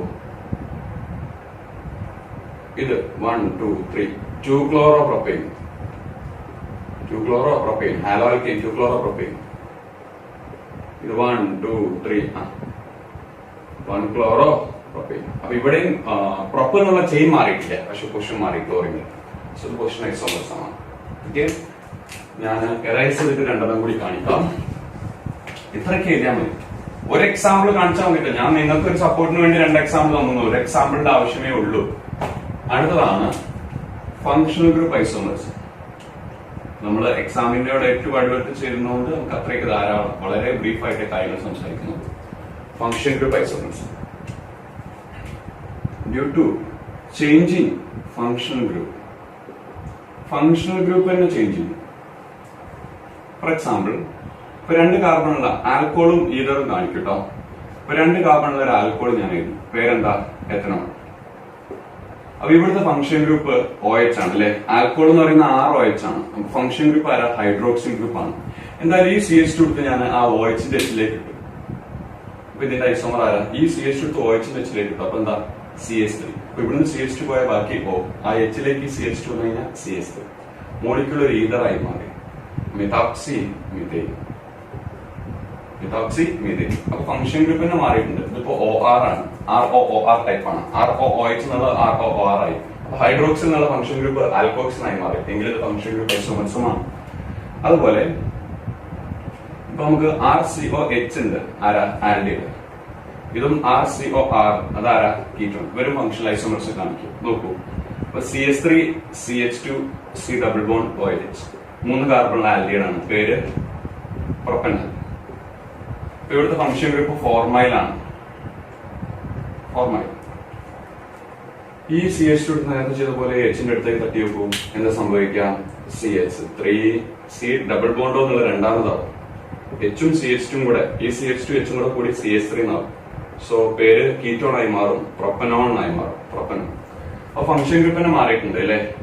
കീറ്റോണുള്ള ഫംഗ്ഷൻ ഗ്രൂപ്പ് ആരാ? കീറ്റോ ഗ്രൂപ്പ് ആണ്. സോ ഫോർമൽ ഗ്രൂപ്പ് മാറി കീറ്റോ ഗ്രൂപ്പ് ആയി, ഫംഗ്ഷൻ ഗ്രൂപ്പ് ഐസോമേഴ്സ്. രണ്ട് മോളിക്യൂൾ തന്നെ മാറിയിട്ടുണ്ടായിരിക്കും. ഇപ്പൊ 2 എക്സാമ്പിൾ ഞാൻ കാണിച്ചു. ഏതെങ്കിലും ഒരു എക്സാമ്പിൾ നിങ്ങൾ കാണിച്ചാൽ മതി. അപ്പൊ അതാണ് ഫംഗ്ഷൻ ഗ്രൂപ്പ് ഐസോമേഴ്സ്. ഒരു ചെയിൻ, ഒരു സ്ട്രക്ചറൽ ഐസോമേഴ്സ് കൂടെ ഉണ്ട്. ചെയിൻ അല്ല, സ്ട്രക്ചറൽ. അതിന്റെ പേരാണ് മെറ്റാമറിസം. ഉണ്ടാവുന്നത് due to change in alkyl group around polyvalent എന്നാണ്. തൽക്കാലം നിങ്ങൾ ബൈവാലൻ ഫംഗ്ഷൻ ഗ്രൂപ്പ് എന്ന് പഠിക്കും. പോളിവാലൻ നമുക്ക് പഠിക്കാനില്ല. 2 വാലൻസിയുള്ള ഫംഗ്ഷൻ ഗ്രൂപ്പിന്റെ അപ്പുറത്തുപ്പുറത്തുള്ള ആൽക്കൈൽ ഗ്രൂപ്പ് ചേഞ്ച് ചെയ്യുമ്പോൾ ഉണ്ടാവുന്നതാണ് മെറ്റാമറിസം. ഫോർ എക്സാമ്പിൾ ഈതർ കാണിക്കും. നോക്കൂ, CH3 CH2 O CH2 CH3. ഇതൊരു ഈതറാണ്. ഈതറിന്റെ പേര് നിങ്ങൾക്ക് അറിയുന്നുണ്ടാവും, ഇതോക്സി ഈഥൈൻ. ഇതിന്റെ പേരെന്താ? ഇതോക്സി ഈഥൈൻ. ഇതോക്സി ഈഥൈന്റെ ഒരു ഫംഗ്ഷൻ അടുത്ത മെറ്റാമർ എഴുതാൻ പറഞ്ഞു കഴിഞ്ഞാൽ എന്താ ഇതിന്റെ അവസ്ഥ? ഓക്സിജന്റെ ഇതൊരു ബൈവാലൻ ഫംഗ്ഷൻ ഗ്രൂപ്പാണ്. 2 വാലൻസുള്ള ഫംഗ്ഷൻ ഗ്രൂപ്പാണ്. ലെഫ്റ്റ് സൈഡിൽ ഈഥൈലാണ്, റൈറ്റ് സൈഡിലും ഈഥൈലാണ്. ഇതിന്നൊരു ഈഥൈലിൽ ഒരു CH2 എടുത്ത് അങ്ങോട്ട് തട്ടിയാലോ? CH3 O എന്നാവും. ഇവിടെ CH2 പോയ O എന്നാവും. CH2 CH2 CH3. സോ പേരെ മാറിയിട്ടുണ്ട്, മോളിക്യൂളെ മാറിയിട്ടുണ്ട്. മെത്തോക്സി മീഥൈൻ ആണല്ലോ. മെത്തോക്സി മീഥൈൻ അല്ല, മെത്തോക്സി പ്രൊപ്പൈൻ. Methoxy propyne. ഇപ്പൊ നിങ്ങൾ നോക്കൂ, ഇവിടെ ഉള്ളതാരാ? ഇവിടെ ഉള്ളതാരാ? മിഥൈൽ ഗ്രൂപ്പാണ്. ഈ സൈഡിലും മിഥൈൽ ഗ്രൂപ്പാണ്, ഈ സൈഡിലോ പ്രൊപ്പൈൽ ഗ്രൂപ്പാണ്. അപ്പൊ ഈഥൈലും മീഥൈലും ഉണ്ടായ സാധനം മീഥൈലും പ്രൊപ്പൈലും ആയി മാറി. പക്ഷെ വേറെ ഒന്നും മാറില്ല. ഈ CH ജസ്റ്റ് ഞാൻ അങ്ങോട്ട് എടുത്തിട്ടുള്ളൂ. അപ്പൊ എങ്ങനെ ഉണ്ടായി? Due to the change in alkyl group around bivalent function group. അപ്പൊ ഒരു ബൈവാലന്റ് ആയിട്ടുള്ള ഫംഗ്ഷൻ ഗ്രൂപ്പിന്റെ അപ്പുറത്തുപ്പുറത്തുള്ള ആൽക്കൈൽ ഗ്രൂപ്പ് ഇങ്ങനെ മാറിയപ്പോൾ ഉണ്ടായതാണ് എന്ത്? മെറ്റാമറിസം. റെഡിയാണോ? ഇതാണ് 4 ടൈപ്പ് ഓഫ് സ്ട്രക്ചറൽ ഐസോമേഴ്സ് എന്ന് പറയുന്നത്. ഇത്രയും എഴുതാനുള്ള ഒരു ധാരണ ഉണ്ടായാൽ മതി. ഒരു എക്സാമ്പിൾ കൂടി കാണിക്കാം. കീറ്റോൺ വെച്ച് കാണിക്കുന്ന സമയത്ത് ഇവിടെ CO ഇട്ടാൽ മതി. വേറെ മാറ്റം ഉണ്ടാവും, പേര് മാറും. പെന്റാൻ ത്രിയോൺ, പെന്റാൻ ടിയോൺ എന്നാവും. ഓക്കെ. അപ്പോ ഇത്രയും പറയാനുള്ള ഒരു ധാരണ നിങ്ങൾക്ക് സ്ട്രക്ചറൽ ഐസോമേഴ്സുമായി ബന്ധപ്പെട്ടിട്ടുണ്ടായ.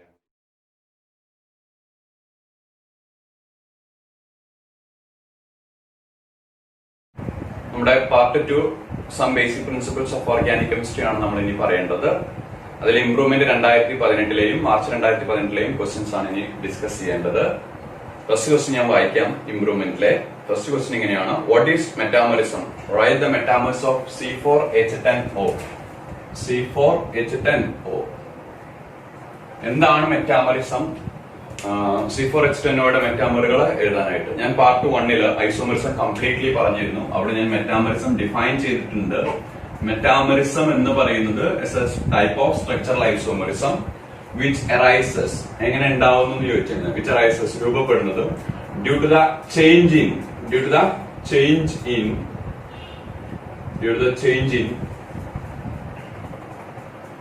In alkyl group. Alkyl group മാറും around a bivalent function group. Bi or poly. Say bivalent function group. 2 valency അല്ലെ, അപ്പുറം 2 വാലൻസി അക്കോമഡേറ്റ് ചെയ്യാൻ പറ്റുന്ന ഫംഗ്ഷൻ ഗ്രൂപ്പുകളുടെ അപ്പുറത്തുള്ള ആൽക്കൈൽ ഗ്രൂപ്പ് ചേഞ്ച് ചെയ്യുമ്പോൾ ഉണ്ടാവുന്നതാണ് മെറ്റാമേഴ്സ്. നമ്മൾ പാർട്ട് 1 ഡിസ്കസ് ചെയ്തിട്ടുണ്ട്. C4H10Oയുടെ മെറ്റാമേഴ്സ് ആണ് ചോദിച്ചത്. അതിന് നിങ്ങൾ അറിയാം CnH2n+2 എന്ന് പറയുന്ന ആരാണ്? ആൽക്കൈൻ അല്ലേ? CnH2n+2 ആരാ? ആൽക്കെയിൻ. എങ്കിൽ ആ ആൽക്കെയിന്റെ ഫോർമുലയിലേക്ക് ഒരു ഓക്സിജൻ ഇട്ട് കഴിഞ്ഞാൽ അത് ആൽക്കഹോളിന്റെ ഫോർമുലയാണ്, അതല്ലെങ്കിൽ അത് ഈതറിന്റെ ഫോർമുലയാണ്. ആൽക്കഹോൾ ഈതറും ഫങ്ഷണൽ ഐസോമർ ആയതുകൊണ്ട് അവർക്ക് ഒരേ ഫോർമുല ഉണ്ടാവും. ഞാൻ പറഞ്ഞെങ്ങനെ, ആൽക്കെയിന്റെ ഫോർമുലയിലേക്ക് ഒരു ഓക്സിജൻ ഇട്ട് കഴിഞ്ഞാൽ ആൽക്കഹോളോ ഈതറോ ആയി. നോക്കൂ, CnH2n ആരാണ്? ആൽക്കീൻ അല്ലെ? ആ ഫോർമുലയിലേക്ക് ഒരു ഓക്സിജൻ ഇട്ടാലോ, ആൽക്കീന്റെ ഫോർമുലയിലേക്ക്, അപ്പൊ എങ്ങനെ ഉണ്ടാവുക? CnH2nO. അപ്പൊ അത് ആരായി മാറി? അത് ആൽഡിഹൈഡ് ആയി, അല്ലെങ്കിൽ കീറ്റോൺ ആയി മാറി. ആൽഡിഹൈഡ് ആയി അല്ലെങ്കിൽ കീറ്റോൺ. ആ ഒരു ഐഡിയ നിങ്ങൾക്ക് ഉണ്ടായിരിക്കട്ടെ. അപ്പൊ നമ്മളോട് ചോദിച്ചത് C4H10O, C4H10 T+2. അപ്പൊ CnH2n+2O ആണ് ഇത് മാച്ച് ആയത് അല്ലെ? CnH2n+2O. അവരുടെ മെറ്റാമർ ചോദിക്കാണ്, അവരുടെ ഐസോമർ ചോദിക്കുകയാണെങ്കിൽ ആൽക്കഹോൾ ഉണ്ടാവും, ഈതർ ഉണ്ടാവും എഴുതാനായിട്ട്. മെറ്റാമർ വെച്ചുകൊണ്ട് ഈതർ മാത്രമേ ഉണ്ടാവുള്ളൂ. സോ C4H10Oയിലുള്ള ഡിഫറെന്റ് ടൈപ്സ് ഓഫ് ഈതറുകളാണ് ചോദിക്കുന്നത്. അതായത് നടുക്ക് ഓക്സിജൻ, അപ്പുറം 2 കാർബൺ, മീൻസ് 4 കാർബൺ വരാം. ഈതറല്ലേ? അപ്പൊ നമുക്ക് ഫസ്റ്റ് ഐസോമർ എങ്ങനെ എഴുതാം? അപ്പുറത്ത് ഈതയിൽ കൊടുക്കാം, അപ്പൊ ഇപ്പുറത്ത് ആര് വരും? ഈതയിൽ. സോ 2 ഭാഗത്തും ഈതയിൽ. അടുത്ത ഐസോമർ ഒരു ഭാഗത്ത് മീതയിൽ കൊടുത്തിട്ട് ഒരു ഭാഗത്ത് ഒരു നോർമൽ പ്രൊപ്പൈൽ കൊടുക്കും. Normal propyl. ഇനി ഈ ഭാഗത്ത് നോർമൽ പ്രൊപ്പൈൽ കൊടുത്തതിന് പകരം ഒരു ഐസോ പ്രൊപ്പൈൽ കൊടുക്കാം അല്ലെ? പ്രൊപ്പ് 2 ചാൻസ് ഉണ്ടാവുക, പ്രൊപ്പിന് 2 ചാൻസ് ഉണ്ടാവുക, നോർമൽ പ്രൊപ്പൈലും ഐസോ പ്രൊപ്പൈലും. അപ്പൊ ഈ ഭാഗത്താര ഈതയിൽ, ഈ ഭാഗത്താര ഈതയിൽ. ഇപ്പൊ ഈ ഭാഗത്താര മീതയിൽ, ഈ ഭാഗത്താര propyl. What kind of propyl? Normal propyl. ഈ ഭാഗത്താര വീണ്ടും മീതയിൽ, ഈ ഭാഗത്ത് ഐസോ പ്രൊപ്പൈൽ. ഇനി ചാൻസ് ഇല്ല. ഇത്രയും ചാൻസുകളാണ്, ഈ 4 മെറ്റാമറുകളാണ് C4H10O എന്ന് പറയുന്ന ഫോർമുലയിൽ ഉണ്ടായിരിക്കുക.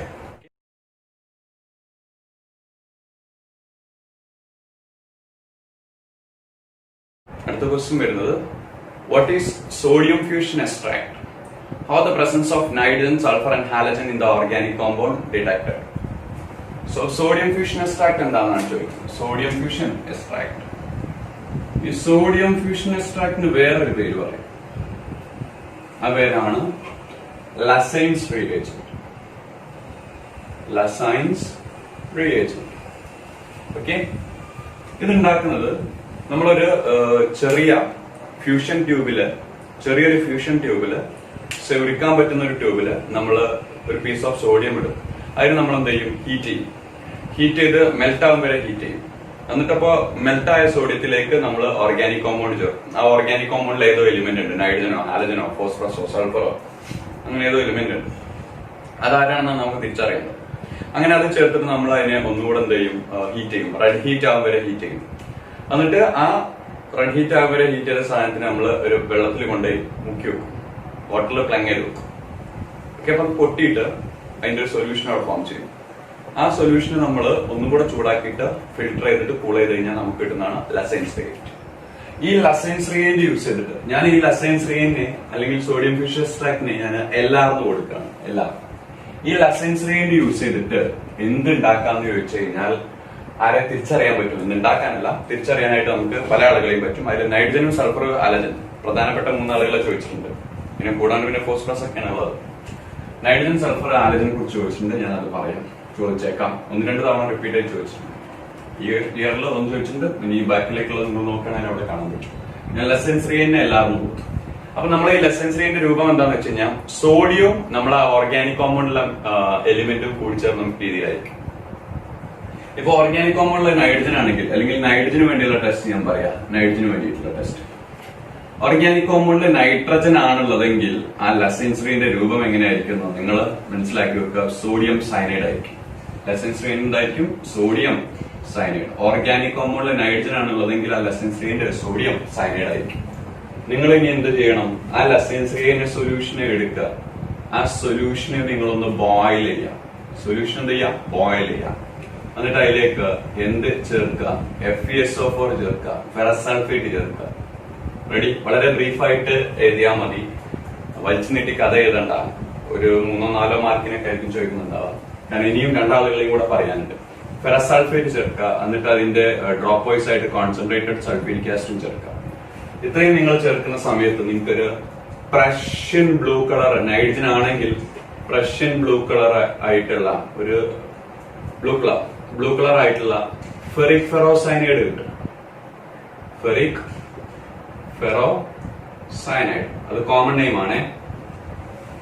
അതിന്റെ IUPAC നെയിം വരുന്നത് അയൺ 3 ഹെക്സാസയാനോ ഫെറേറ്റ് 2 എന്നാണ്. പഠിക്കുക, അതിൽ കൂടുതൽ കവിഞ്ഞ ടൈമൊന്നും ഇല്ല. Fe4 FeCN 6 times thrice. Fe4 FeCN 6 times all of thrice. ഇതാണ് നൈട്രജൻ ആണെങ്കിൽ തിരിച്ചറിയുള്ള ടെസ്റ്റ്. അപ്പൊ നൈട്രജൻ ആണെങ്കിൽ എസെൻസിയൽ സോഡിയം സയനൈഡ് ആയിരിക്കും. അതിലേക്ക് നമ്മൾ ആ സൊല്യൂഷൻ ബോയിൽ ചെയ്യുക, എന്നിട്ട് അതിലേക്ക് ഫെറസ് സൾഫേറ്റ് ചേർക്കുക, എന്നിട്ട് അതിലേക്ക് കോൺസെൻട്രേറ്റ് സൾഫ്യൂരിക് ആസിഡ് ചേർക്കുക. അപ്പൊ നിങ്ങൾക്ക് പ്രഷ്യൻ ബ്ലൂ കളറുള്ള ഫെറിക് ഫെറോസൈനൈഡ് കിട്ടും, അഥവാ അയൺ 3 ഹെക്സാസൈനൈഡ് ഫെറേറ്റ് 2 കിട്ടും. Fe4 FeCN 6 times.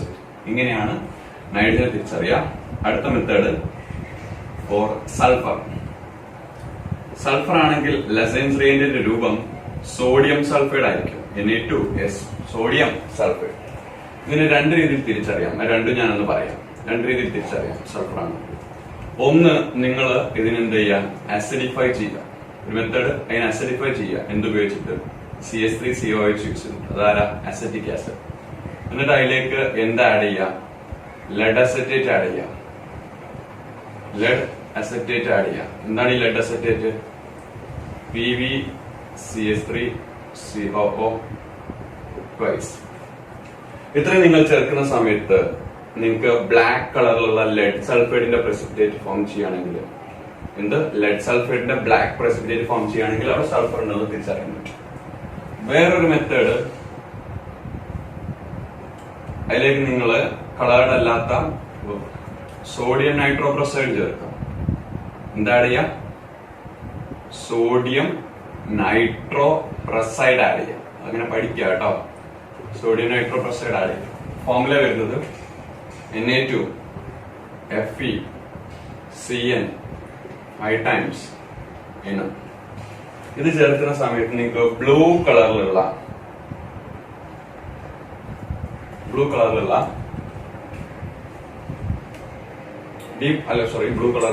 ഒരു ഡീപ്പ് വയലറ്റ് കളറിലുള്ള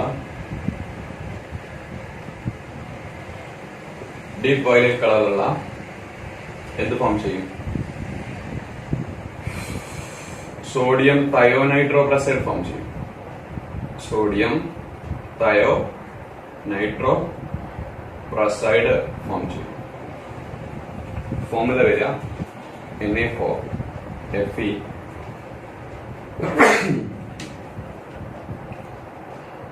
Na4 FeCN 5 times NOS. Okay, ഇങ്ങനെ രണ്ട് രീതിയിൽ സൾഫർ തിരിച്ചറിയാൻ പറ്റും. സോഡിയം നൈട്രോപ്രൊസൈഡ് ചേർക്കുമ്പോൾ ഡീപ്പ് വയലറ്റ് കളറുള്ള സോഡിയം തയോനൈട്രോപ്രൊസൈഡ് ഇടുന്നുണ്ടെങ്കിൽ സൾഫർ ഉണ്ടെന്നാണ് തിരിച്ചറിയാൻ പറ്റുക. ഇനി ഹാലജന് വേണ്ടിയുള്ള മെത്തേഡും കൂടെ പറയാമേ. ഹാലജന് വേണ്ടി മെത്തേഡ് ശ്രദ്ധിച്ചോളൂ. ഹാലജൻ ആണെങ്കിൽ, ഹാലജൻ എന്ന് പറയുമ്പോൾ ഫ്ലൂറിൻ, ക്ലോറിൻ, ബ്രോമിൻ, ഫ്ലൂറിൻ പറ്റില്ല, ക്ലോറിൻ, ബ്രോമിൻ, അയഡിൻ ഇവരെയാണ് തിരിച്ചറിയാൻ പറ്റുക. അതില് ഹാലജൻ ആണെങ്കിൽ ആ ലസൻസ്ട്രീന്റെ രൂപം വരുന്നത് സോഡിയം ഹാലൈഡ് ആണ്, NaX ആണ്. നിങ്ങൾ ചെയ്യേണ്ടത് ആദ്യം അതിനെന്ത് ചെയ്യാം? ആസിഡിഫൈ ചെയ്യാം, നൈട്രിക് ആസിഡ് യൂസ് ചെയ്തിട്ട്. എന്നിട്ട് അതിലേക്ക് AgNO3 ചേർക്കുക, സിൽവർ നൈട്രേറ്റ്. അങ്ങനെ AgNO3 NaXും കൂടെ റിയാക്ട് ചെയ്യുമ്പോൾ അവിടെ AgXന്റെ പ്രസിപ്പിറ്റേറ്റ് ഉണ്ടാവും. ഈ AgXന് 3 ചാൻസുകളാണുള്ളത്. ഈ AgXന്റെ പ്രസിപ്പിറ്റേറ്റ് എന്ന് പറയുന്നത് 3 ആളുകളാവാം. ഒന്നുകിൽ അത് AgCl ആവാം, അല്ലെങ്കിൽ അത് AgBr ആവാം. AgF ഇല്ല കേട്ടോ. അതും അല്ലെങ്കിൽ അത് AgI ആവാം. AgCl ആണെങ്കിൽ അതൊരു വൈറ്റ് പ്രസിപ്പിറ്റേറ്റ് ആയിരിക്കും. AgBr ആണെങ്കിൽ അതൊരു നേരിയ yellow precipitate, pale yellow precipitate ആയിരിക്കും. AgI ആണെങ്കിൽ അതൊരു യെല്ലോ പ്രസിപ്പിറ്റേറ്റ് ആയിരിക്കും. ഈ ഒരു പ്രസിപ്പിറ്റേറ്റോട് മാത്രം കൺഫേം ചെയ്യാനാവില്ല. അതുകൊണ്ട് ഏതാണോ പ്രസിപ്പിറ്റേറ്റ് അതിലേക്ക് എക്സസ് ആയിട്ട് അമോണിയം ഹൈഡ്രോക്സൈഡ് ചേർക്കും. അതിലേക്ക് വീണ്ടും ഇഷ്ടം പോലെ അമോണിയം ഹൈഡ്രോക്സൈഡ് ചേർക്കും. അപ്പൊ അത് AgClന്റെ വൈറ്റ് പ്രസിപ്പിറ്റേറ്റ് ആണെങ്കിൽ ആ പ്രസിപ്പിറ്റേറ്റ് അങ്ങ് അലിഞ്ഞു പോകും, പ്രസിപ്പിറ്റേറ്റ് സോളബിൾ ആവും. AgBrന്റെ പെയിൽ യെല്ലോ പ്രസിപ്പിറ്റേറ്റ് ആണെങ്കിൽ പാർഷ്യലി സോളബിൾ ആവും, പ്രസിപ്പിറ്റേറ്റ് പാർഷ്യലി സോളബിൾ ആവും, കുറച്ച് സോളബിൾ ആവും. AgIന്റെ യെല്ലോ പ്രസിപ്പിറ്റേറ്റ് ആണെങ്കിൽ ഇൻസോളബിൾ ആയിരിക്കും. അതായത് എത്ര അമോണിയം ഹൈഡ്രോക്സൈഡ് ചേർത്താലും ആ പ്രസിപ്പിറ്റേറ്റ് ഒന്നും സംഭവിക്കില്ല. ഇതാണ് ഹാലജൻ ആണെങ്കിൽ തിരിച്ചറിയാനുള്ള ലെസൺസ് ടെസ്റ്റ് പഠിക്കുക. ഓക്കെ.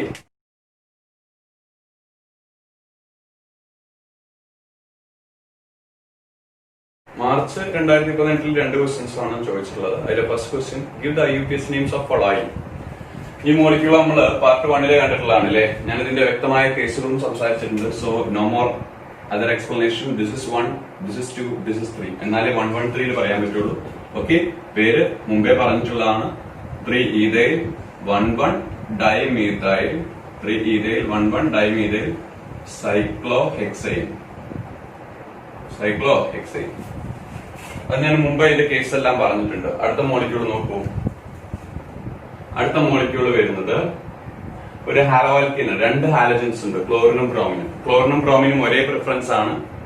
ഒരേ നമ്പർ കിട്ടുമെങ്കിൽ പിന്നെ അവരുടെ ആൽഫബറ്റിക്കൽ പ്രിഫറൻസ് നോക്കും. എന്തായാലും ഇത് നമ്പർ 1 കൊടുക്കണം, ഇത് നമ്പർ 1 കൊടുക്കണം എന്ന് വെച്ച് കഴിഞ്ഞാൽ ഇത് 1 കൊടുത്തു കഴിഞ്ഞാൽ ഈ ഡയറക്ഷനിൽ പോകുമ്പോൾ 3-ൽ 2 ബ്രാഞ്ച് കിട്ടും.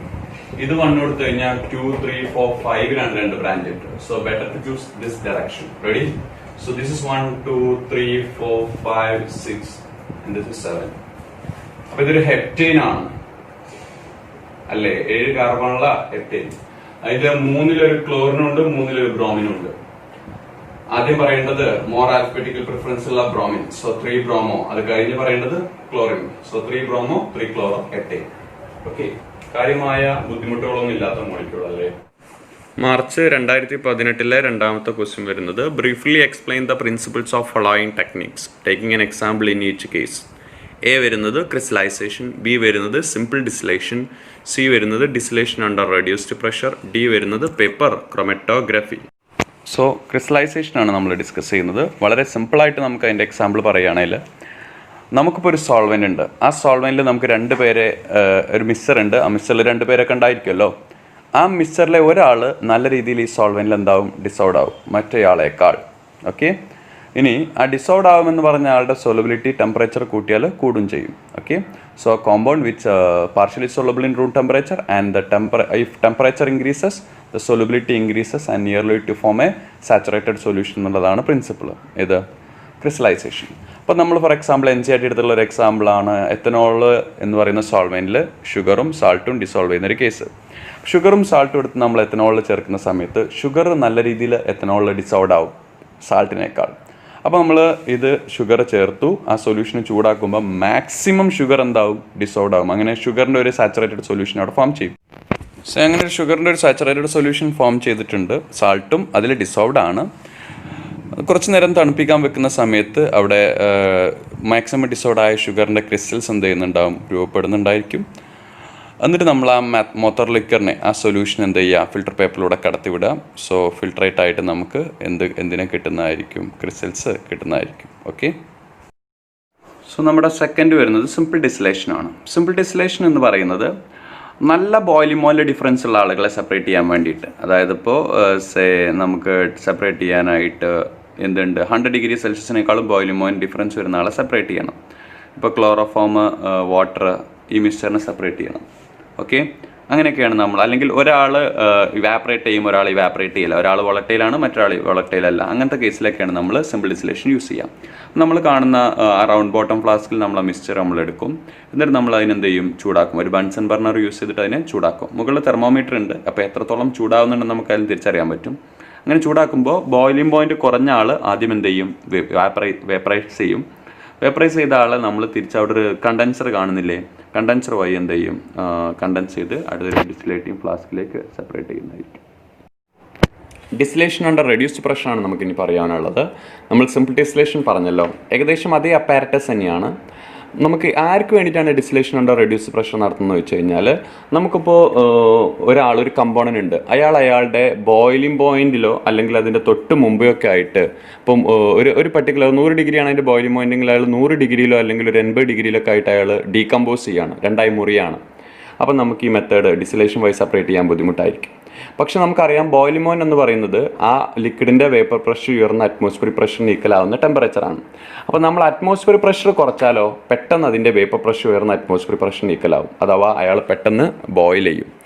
അപ്പോൾ നമ്മൾ ആ ലിക്വിഡിൻ്റെ അറ്റ്മോസ്ഫിയറിക് പ്രഷർ കുറയ്ക്കാൻ വേണ്ടിയിട്ട് ഒരു എക്സ്റ്റേണൽ സോഴ്സിൻ്റെ സഹായത്തോടു കൂടി, ഒരു വേക്യൂം പമ്പിൻ്റെ സഹായത്തോടു കൂടി നമ്മൾ അതിൻ്റെ അറ്റ്മോസ്ഫിയറിക് പ്രഷർ എന്ത് ചെയ്യുന്നു, കുറയ്ക്കുന്നു. അപ്പോൾ ആ ലിക്വിഡിൻ്റെ ചുറ്റുമുള്ള പ്രഷർ നമ്മൾ കുറയ്ക്കുമ്പോൾ ലിക്വിഡിൻ്റെ ബോയിലിംഗ് പോയിന്റ് ഓട്ടോമാറ്റിക്കലി കുറയുന്നു. അപ്പോൾ ആ ലിക്വിഡ് ഒരു 80 ഡിഗ്രി സെൽഷ്യസിൽ ഡീകമ്പോസ് ചെയ്തിരുന്ന ലിക്വിഡ് 100 ഡിഗ്രി ബോയിലാകുമ്പോൾ 80 ഡിഗ്രി സെൽഷ്യസിൽ ഡീകമ്പോസ് ചെയ്യുന്ന ലിക്വിഡ് ഇപ്പോൾ 50 ഡിഗ്രി സെൽഷ്യസിലാണ് ഡീകമ്പോസ് ചെയ്യുന്നത് 80 ഡിഗ്രി സെൽഷ്യസിൽ. പക്ഷേ ഇപ്പോൾ ഇയാൾ ബോയിൽ ചെയ്യുന്നത് ഒരു 50 ഡിഗ്രി സെൽഷ്യസിലാണെന്ന് ഇരിക്കട്ടെ. അപ്പോൾ നമുക്ക് വളരെ ഈസി ആയിട്ട് ഇയാളെ ബോയിൽ ചെയ്ത് എന്ത് ചെയ്യാം, സെപ്പറേറ്റ് ചെയ്യാം. ഇയാൾ എന്താവുകയും ഇല്ല, ഡീകമ്പോസ് ചെയ്യുന്നൊരു പ്രോബ്ലം അവിടെ ഉണ്ടാകുന്നതല്ല. സോ ഒരാളുടെ പ്രഷർ, ലിക്വിഡിൻ്റെ പ്രഷർ നമ്മൾ വേക്യൂം പമ്പ് യൂസ് ചെയ്തിട്ട് റെഡ്യൂസ് ചെയ്തിട്ട് അതിനെ ബോയിൽ ചെയ്ത് സെപ്പറേറ്റ് ചെയ്യുന്ന ടെക്നിക്കിനെ വിളിക്കുന്ന പേരാണ് distillation under reduced pressure. So നമ്മുടെ fourth one paper chromatography. Okay, അപ്പോൾ ഇതിൽ 2 ഫേസസ് ഉണ്ട്. ഒരു മൊബൈൽ ഫേസ് ആയിട്ട് നിങ്ങൾ കാണുന്നുണ്ടായിരിക്കുമല്ലോ. താഴെ നമ്മൾ എടുത്തിട്ടുള്ള സോൾവെൻ്റ് ആണ് മൊബൈൽ ഫേസ്. ഇനി ഒരു സ്പെഷ്യലി ഡിസൈൻഡ് ആയിട്ടുള്ള ഒരു ഫിൽറ്റർ പേപ്പർ നമ്മൾ എന്ത് ചെയ്തിട്ടുണ്ട്, ഉപയോഗിച്ചിട്ടുണ്ട്. ആ ഫിൽറ്റർ പേപ്പറിൽ നമ്മൾ സെപ്പറേറ്റ് ചെയ്യേണ്ട ഒരു ഇങ്കിൻ്റെ സ്പോട്ട് നമ്മൾ എന്ത് ചെയ്യും, അവിടെ ക്രിയേറ്റ് ചെയ്യും. ഓക്കെ, എന്നിട്ട് ഈ സോൾവെൻറ്റിലേക്ക് നമ്മൾ അങ്ങ് ഇറക്കി വെക്കും. അപ്പോൾ ചിലപ്പോൾ ഇങ്കിൽ 2 കമ്പോണൻ്റ് ആണ് ഉള്ളതെന്ന് ഇരിക്കട്ടെ. Component A polar, component B non polar. ഇനി ആ സോൾവെൻറ്റില്ലേ, ആ സോൾവെൻ്റ് എന്ന് പറയുന്നത് ആരാണ്, ഒരു പോളാർ ആയിട്ടുള്ള സോൾവെൻ്റ് ആണ്. അപ്പോൾ ഈ ഫിൽറ്റർ പേപ്പർ ആ സോൾവെൻറ്റിലേക്ക് ഇമ്മേഴ്സ് ചെയ്യുന്ന സമയത്ത് ക്യാപ്പിലാരി ആക്ഷൻ വഴി ആ സോൾവെൻ്റ് അങ്ങനെ മുകളിലേക്ക് പോകും. ഓക്കെ, ആ സോൾവെൻ്റ് അങ്ങനെ മുകളിലേക്ക് പോകുമ്പോൾ ഈ കമ്പോണൻറ്റ് എയും ബിയും അതിൻ്റെ കൂടെ മുകളിലേക്ക് പോകുന്നുണ്ടാവും. അതിൽ എ പോളാറാണ്, സോൾവെൻറ്റും പോളാറാണ്. സോ അവർ തമ്മിൽ നല്ല ഇൻട്രാക്ഷൻ ഉണ്ടാവും. സോ പെട്ടെന്ന് എ അവിടെ എങ്ങനെ എന്താവും, പോസ് ആവും. കാരണം ആ പോളാർ സോൾവെൻറ്റിൽ ആ പോളാറായിട്ടുള്ള എ പെട്ടെന്ന് അട്രാക്ട് ചെയ്യും. എന്നാൽ ബി കുറച്ച് നോൺ പോളാർ ആയതുകൊണ്ട് ബി അപ്പോഴൊന്നും അട്രാക്ട് ചെയ്തിട്ടുണ്ടായിരിക്കില്ല. സോ ബി വീണ്ടും മുകളിലേക്ക് അങ്ങനെ പോകുന്നുണ്ടായിരിക്കും. അങ്ങനെ കുറച്ചുകൂടെ കഴിഞ്ഞിട്ട് ബിയും എന്ത് ചെയ്യും, അട്രാക്ട് ചെയ്യും. ഇങ്ങനെ വ്യത്യസ്ത പാർട്ടുകളായിട്ടാണ് നമ്മൾ ആരെ സെപ്പറേറ്റ് ചെയ്യുന്നത്. ഒരു അഡ്സോർപ്ഷൻ എന്ന് പറയുന്ന ഫിനോമിന അല്ല ഇവിടെ നടക്കുന്നത്. എന്നാൽ കോളം ക്രോമാറ്റോഗ്രാഫിയിലും തിൻ ലെയർ ക്രോമാറ്റോഗ്രാഫിയിലും നമ്മൾ അഡ്സോർപ്ഷൻ എന്ന് പറയുന്ന ഫിനോമിനാണ് കാണുന്നത്. ഇവിടെ അഡ്സോർപ്ഷൻ അല്ല കാണുന്നത്. വ്യത്യസ്ത പാർട്ടുകളായിട്ട് നമുക്ക് ഇതിനെന്ത് ചെയ്യാൻ പറ്റും, സെപ്പറേറ്റ് ചെയ്യാൻ പറ്റും. ഓക്കെ, അതാണ് പാർട്ടീഷൻ ക്രോമാറ്റോഗ്രാഫി അഥവാ പേപ്പർ യൂസ് ചെയ്തുകൊണ്ട് പേപ്പർ ക്രോമാറ്റോഗ്രാഫി.